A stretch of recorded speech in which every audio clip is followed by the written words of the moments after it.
Things. I'm your host, Rebecca Turner. Now, don't forget, you can listen to Good Things. We are streaming live over at SuperTalk.fm. We're also streaming from that SuperTalk Mississippi app and your local SuperTalk Mississippi radio station. You can watch us, too. We are on your computer, your mobile device. Just head on over to SuperTalk TV. And today I get to introduce you to a new sport here in Mississippi. I don't think it's a new sport, but a sport you probably haven't heard of.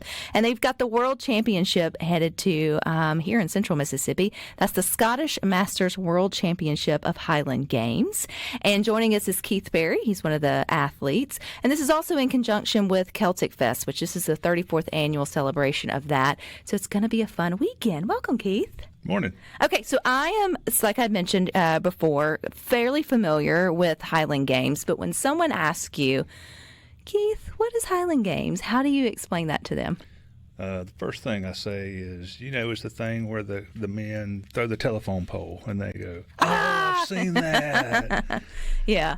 It's a little more to it, though, than that, right? Yeah, everybody thinks it's always just one thing, but there's actually 9 events we have to go through. So is this so when I think of sports that people can kind of connect to of how they work, you think of weightlifting, you have your two lifts, your clean and jerk and your snatch. You have your powerlifting, which has 3, the back squat, the bench, and the deadlift. So this always has the same 9 events. It's not something that changes where you go. It's what you're getting into every time. Correct. So what are those 9, Keith? So there's 2 stone events. Braemar is the heavy stone. There's always a heavy and a light. So Braemar is your heavy stone. Then you have an open stone, which is kind of like shot put in track and field. And then you have 2 weight for distances, which is basically a cannonball on a chain you have to throw with one hand. And so you have a box you can spin to get momentum and get as far as you can. And there's a heavy and a light on that. And then there's a hammer, which is another distance event, which is not like Olympic hammer where it's like a Thor, where you spin. You have to stay in place. We have blades in our boots that we dig into the ground so we can get as much grip to the ground as we can, and you have to throw it over your left shoulder or your right shoulder if you're left-handed. So there's a heavy and a light on that, and then that's all the distance events. And then there's 2 height events, which is sheaf, which looks like somebody throwing a hay bale as high as they can. So it's a simulated weighted hay bale. You have a pitchfork, and you throw it over a bar ahead of you. And then there's weight over bar, which is a heavy version of what you threw for distance, and you're throwing it for height. One-handed, again. And then there's caber, which is the telephone pole everybody likes to see. Is it really a telephone pole? Well, caber is Gaelic for tree.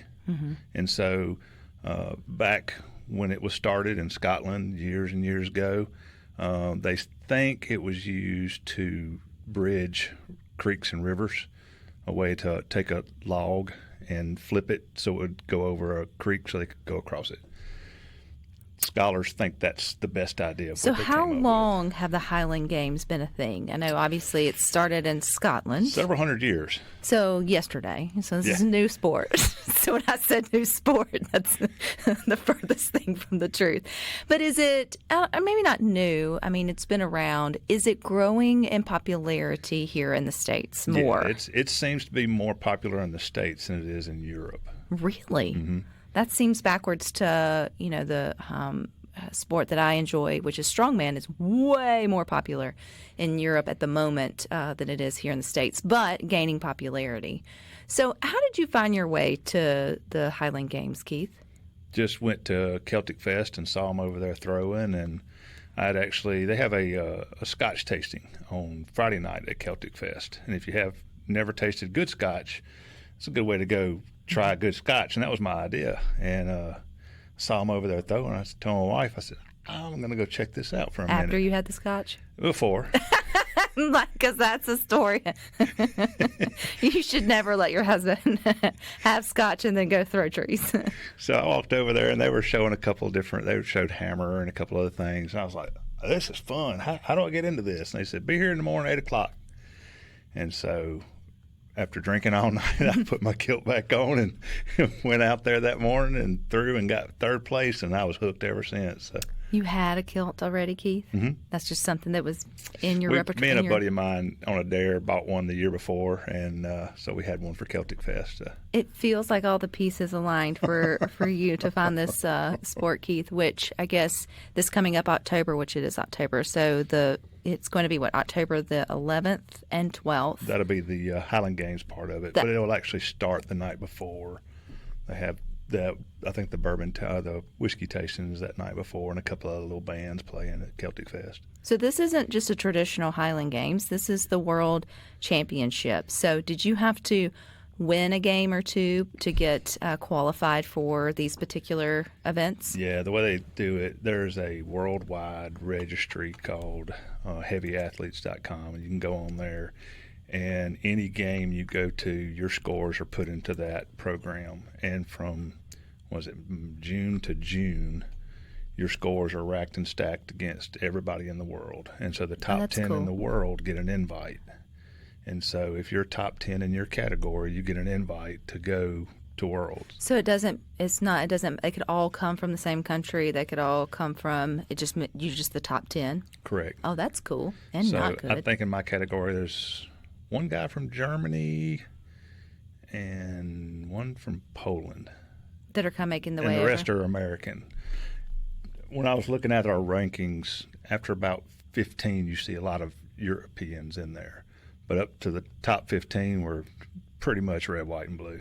Really? Mm-hmm. That really surprises me, Keith. Just as much as it's completely backwards. Whenever you think about, I would think it's at least its cousin sport, which would be strongman, which would be a good feeder, I would think, of Highland Games. So where in America or here in Mississippi are they getting their taste of it? Where are they getting sort of drawn from? If it's not like a lead-in sport like strongman. Word of mouth. Scotch. Come throw this tree. Word of mouth. Oh, you see it and say, I'd like to do that. I remember seeing it when I was a kid on Wild World of Sports. Uh-huh. And that was what was in my head when I saw it for the first time. I was like, I remember those guys were huge.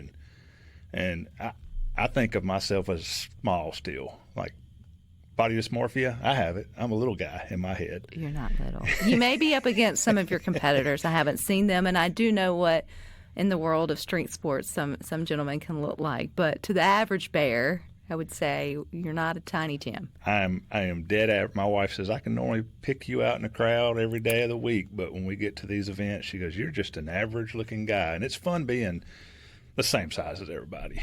That's also an advantage against other competitors that are probably a little bit shorter. You mentioned, though, your category, Keith. Which category are you in? So I'm in 50 to 54. So it's age groups. Mm-hmm. So there's lightweight and normal, which is heavy athletes. So if you're under 200 pounds, you're a lightweight. And they drop the weight just a little bit so you're a little more competitive to throw the same distances. We have that with women's as well. So we have lightweight under 150 pounds, you're a lightweight category, and over 150 pounds, you're in the normal category. So this is masters. What age does it starts start at 40. Okay. So and before 40, it's amateurs or pros, and they kind of everything feeds into masters. So you throw against an old pro or just an old amateur. So masters is way harder than the regular categories. Really? Yes, because A, B, and C class is the amateur classes. Mm-hmm. C is like your beginners. Once you win a couple, once you win a C, you go into B. Once you win a couple Bs, you get pushed into A's. And so you're competing against people who throw the same distances as you generally, where we don't. We throw against people that used to be pros. So, like, my weight for distance is usually around 50 foot, which is really good. That's really far. But I threw against a guy in Nashville 3 weeks ago, put it 70 foot. He used to be a pro. So the pros move into masters as well as the amateurs. There's no pros after 40. And so you just have to step up your game. And how long have you been competing, Keith? Just 4 years. Just 4. So this 4 is years. So are you in the same? So you're in the same age category as what you started. I started in my 40s. So you started in your 40s, and so you've moved up. I've just turned 50. How high does it go? How old? We watched a guy compete at 80 in the Nationals last weekend. That's awesome. So we had national championships in Kentucky, not this weekend, but last weekend. Mm-hmm. And, a guy named Kent was out there, 80 years old, and was still slinging the hammer like he was a young buck. But he was I think a 5-time world champion in his day. Well, you have your chance to be a world champion. We got more with Keith Berry and the Highland Games. We're talking to Keith Berry. He will be competing in the Scottish Masters World Championship Highland Games. It will be at Celtic Fest. It's coming up on October the 11th and the 12th. He's only 4 years into the sport, but clearly you got a knack for it, Keith. At what point did you realize maybe I'm okay at this? After I found a group to practice with, because I was not okay at first. It was, just pure strength. You can kind of go so far, but once you get into the learning the techniques of the throws and each one, there's so many little minutiae and detail of every throw that you've got to have a coach. So once I found a group to practice with, because otherwise it was just the only practice I got was at a game. And there's a game in Gulfport, the Highlands and Islands, and it's in November. There's a game here at Celtic Fest, and that was only 2 local games. And this is just unique with being the World Championship. Normally this is just Celtic Fest. Gotcha. And there's just a regular game. Some call them backyard games, some are other games, but they're scattered all over the country. This year I've been to Vegas to throw. We did national championships in Kentucky weekend before last. Nashville. We've thrown in Georgia. We've thrown in Florida. We threw last year at Illinois. I was trying to go to Alaska to throw this year. That's cool. With my old guard base unit, they usually have a summer camp that they go to Alaska, and I was just going to hop a flight and try to jump on that game, and then they didn't have a flight going that week, so I didn't get to go. But maybe next year. Maybe next year. And that's one of the cool things about these niche sports is they give you the opportunity to maybe travel and see things and get to know a small-knit community. You are obviously at the top here in Mississippi, but are there other top athletes in the Highland Games that we just may not have heard or know about that's in our state? So Roger Bynum, he is probably going to be second or third in Worlds this year. He's my coach.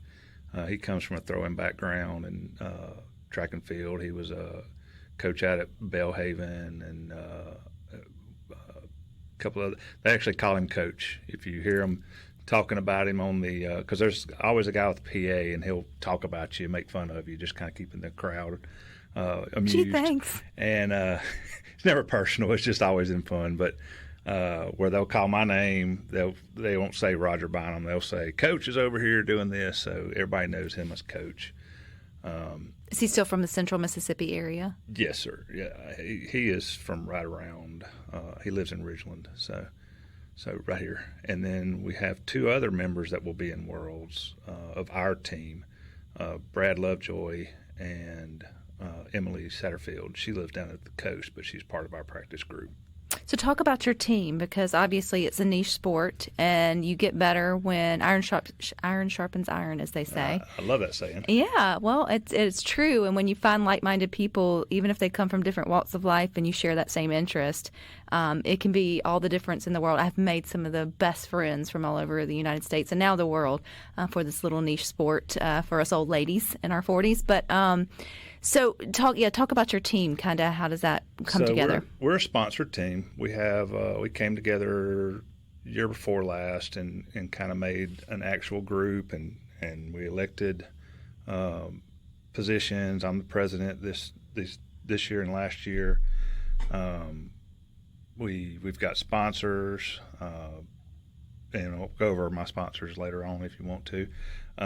We actually, anybody that wants to give it a try, we say come out. We're not going to make you join. Practice a few times. If you like it, join. If you don't, then when you say fine. come out where? So we practice 2 different locations. Wednesdays we usually practice at Lakeshore Park, which is where the game is going to be this next weekend. And on Sundays we practice at the Pearl High School track and field complex. Oh, I know exactly where that's at. How many come out for that? There's usually 8 to 12, depending on. That's a big group for a niche sport. How young can you be to get into this, Keith? I know this is the Masters. There's a youth. Some events will have a youth in it. I know the one this weekend at Monroe has youth. It's the only one I know of around here that generally has enough youth that wants to try it. And that's, I think, 14 or 15, and they play until they can. Everybody always thinks, well, I'm not big enough to do that. We've got a prior Mrs. Mississippi throwing with us in our team. What? Yeah, so lightweight women is an event. And who is that? Give her a shout out. Sabrina. So she was. What year was she Mrs. Mississippi 2022, I believe. Okay. Miss Mississippi or Mrs. Mrs. Okay. Yeah, her husband throws as well. I actually was in the guard with him, and I was talking to him one time this year, and he said, I kind of want to do that. I said, come on out. So he came out for about 2 or 3 weeks practicing with us, and then all of a sudden Sabrina came out with him and said, I want to try it too. And she's into it. She loves it. So we've got, people that come in and love it, and people that come in and do it once or twice, and we never see them again. So there's always that gambit. What was your background, Keith, in terms of sport? Played high school football or junior high football, and then played a little rugby, and that was about it. So prior to coming to Celtic Fest 4 or so years ago and getting your first taste of Highland Games, what were you doing to stay fit? Because you clearly didn't come off the couch to be throwing anything 50 feet other than maybe a football. I have a group of guys at the Club for Fitness over here on Lake Harbor. So bro sesh. Yeah, just kind of bodybuilding, just keeping yourself healthy, and having. But that doesn't always translate to being technically sound. Of like, just because you have biceps and triceps and quads, and most don't have calves, but if you got them, then that doesn't necessarily mean that it's going to translate to you being able to functionally move weight. I've been so impressed with looking at folks who I'm like, well, you don't look that in shape, and then watch them with an athletic event and be like, wow, you'd be surprised on the bigger fellas that do not look like they're in shape and they can move that hammer. We've got one that he's just a big boy, and you wouldn't look at him and go, that's an athlete, but he is an athlete. I mean, hand over hand, he wins. He went from C last year at Celtic Fest to winning. Yeah, the year before last was his first year throwing. Mm-hmm. He won amateur. During the year, he won B class. The next year at Celtic Fest, he won the B class, so he's now in A class. And if you looked at him, you're like, you just think it's a big old fella, Those that are, Keith, that are listening to good things, and they grew up doing manual labor. Maybe they're farm hands or work on a farm, family farm, construction work, that kind of stuff. Are they just built for this as well? Farm Strong works. I guarantee you, I've gone to some games in Texas, and I was just like, holy moly. That thing, when you talk about a literal pitchfork and hay bales, I'm like, there has to be some young men, and probably women, but I mean, it leans to more young man's kind of summer, fall, winter break, whatever, of getting out there and doing that. And they're like, I'm doing that anyway. Is that kind of where some of these events got picked up, was probably this is what people back in Scotland hundreds of years ago were doing anyway, and they just turned it into competition? From what I've heard through games, and the ADs will give you a little history on here and there and throwing, these were used to figure out who your warriors were going to be in Scotland. And you're talking hundreds 1500, 1500s, 1400s. And they would throw these competitions, and the group of winners were going to be your warriors. The way I might would just leave that pitchfork on the ground. Oh, it's too heavy. Which is probably why you wouldn't want me on your front line. Right. Keith, although I have to say I am intrigued by it, at some point I think I'll have to come out and give it a try. But I want to get to talking about the actual Celtic Fest, too, that's coming up. So stick with us. We got more for you coming up next for Talk TV. Continuing our conversation with Keith Berry. He is going to be an athlete at the Scottish Masters World Championship Highland Games. That's coming up at Celtic Fest October the 11th and the 12th, or the actual games. But the fest, you said, Keith, starts the night before. Before we get back into your training in the sport, this is a really cool event to happen for 34 years. That means folks enjoy it.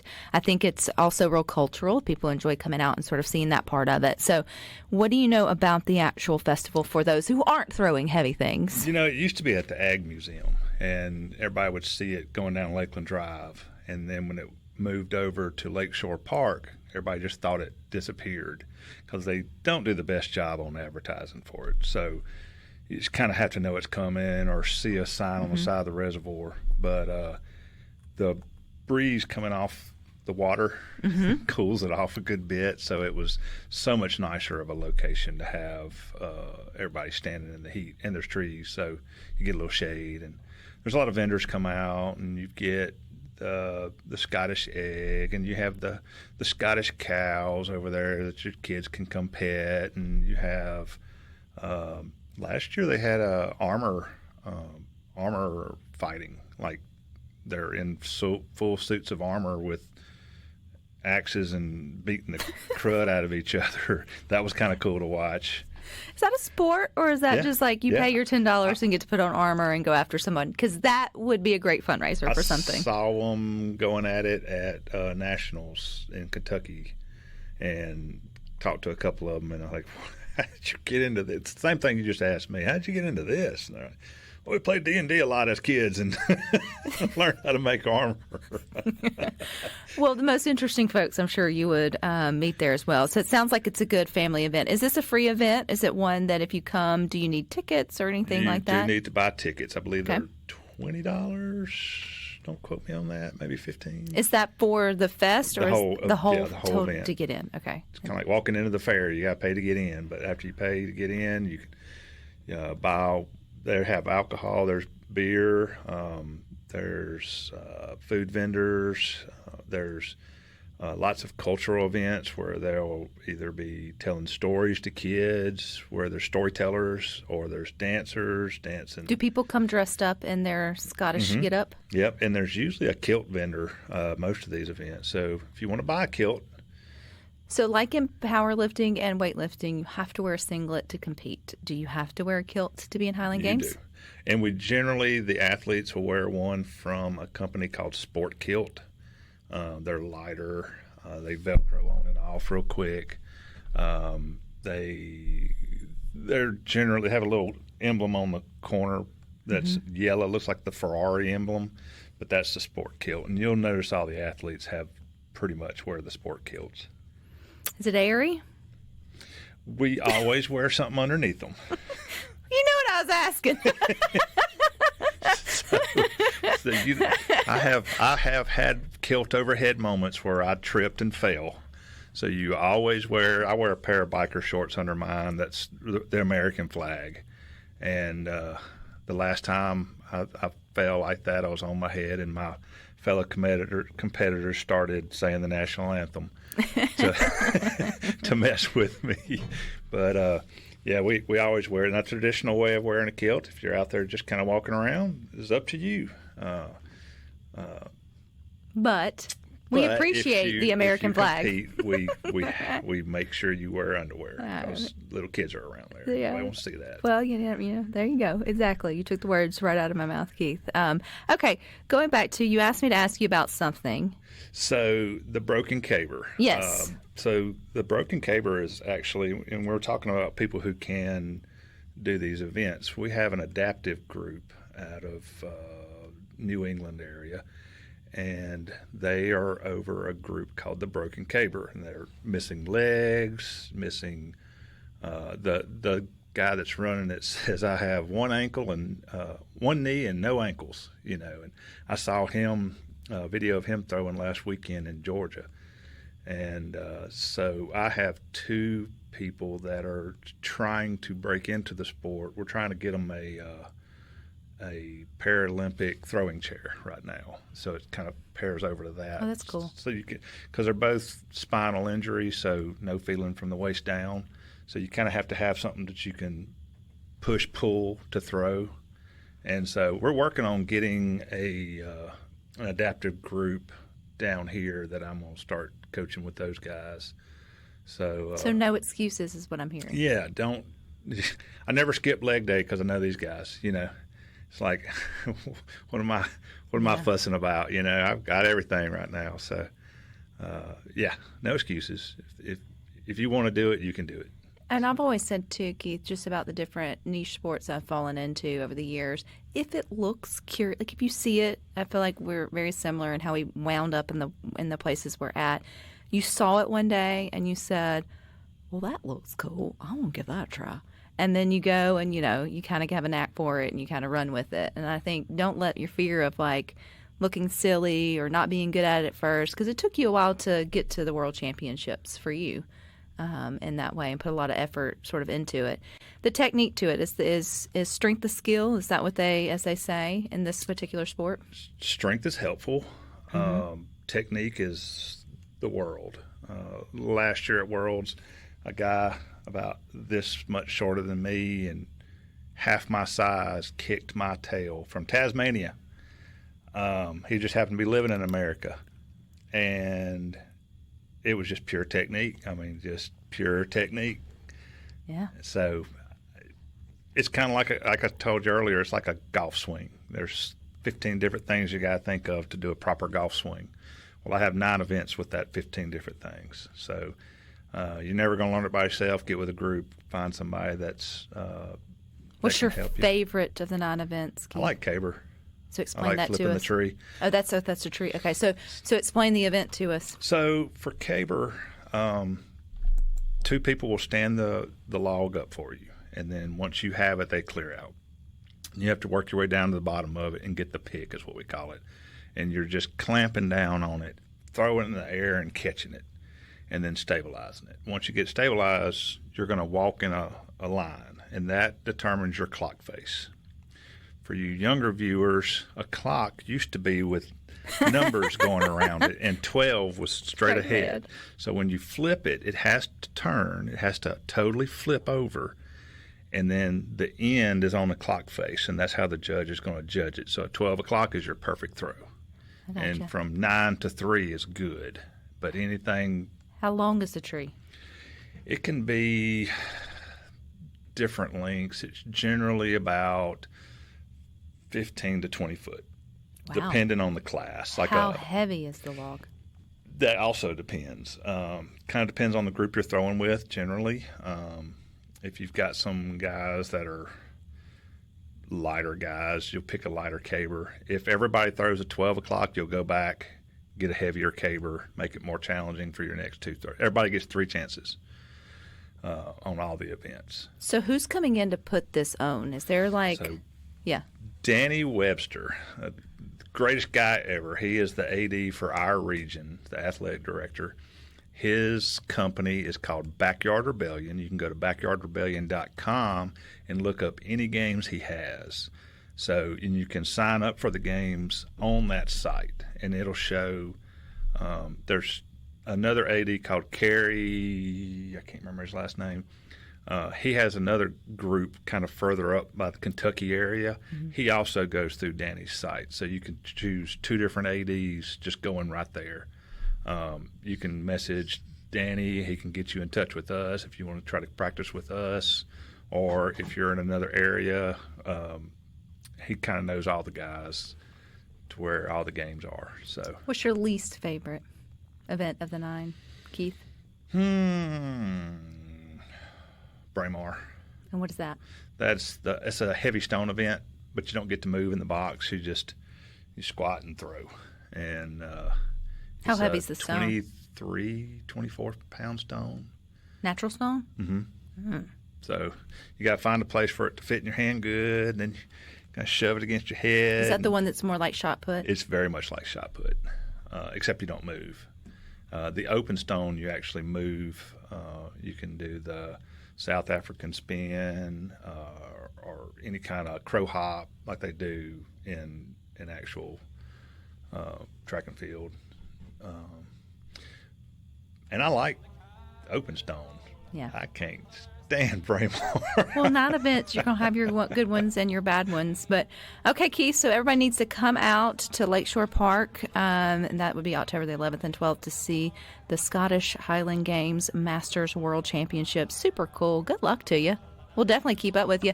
Next time there's one here in Mississippi, you'll have to let us know about it, okay? Well, the next one's in the Netherlands, so Well, be a little longer drive. a little bit longer drive. I may go with you. That'd be a lot of fun. All right, you guys stick with us. We got a few more good things for you coming up next.